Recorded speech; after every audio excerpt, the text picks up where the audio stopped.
we may not know exactly how much revenue is going to come in or how many new cases are going to come in. But if we have complementing types of practice areas, it will allow us to provide some protection against the risk of a downfall in the market.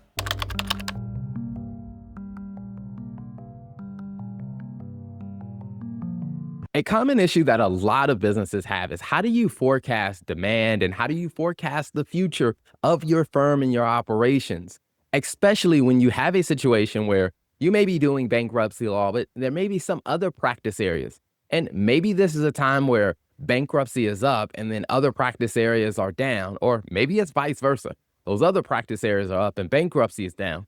This is why it becomes very, very important for you to invest a little bit of time to work on your business, to understand what are some of the common trends when it comes down to different practice areas. For example, when it comes down to bankruptcy, if the economy is doing great and unemployment is down, typically bankruptcy filings are not going to be as high. But let's say if we're in a situation where the economy is down and unemployment is up, well, you might see a lot more activity in the bankruptcy sphere.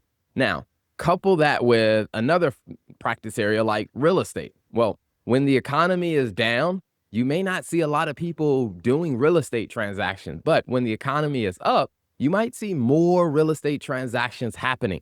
So it's very important for you to really take a step back and say, what are the types of practice areas that we support? And then you want to start asking yourself, what are the typical seasons that these types of cases kind of go through? And then you want to start planning and saying, all right, if we have two types of cases that when the economy is down, the volume is down, you probably want to start thinking about complementing that with another case type that doesn't go through the same cycle. Because when you're doing that, that will allow you to be able to say, hey, we may not know exactly how much revenue is going to come in or how many new cases are going to come in.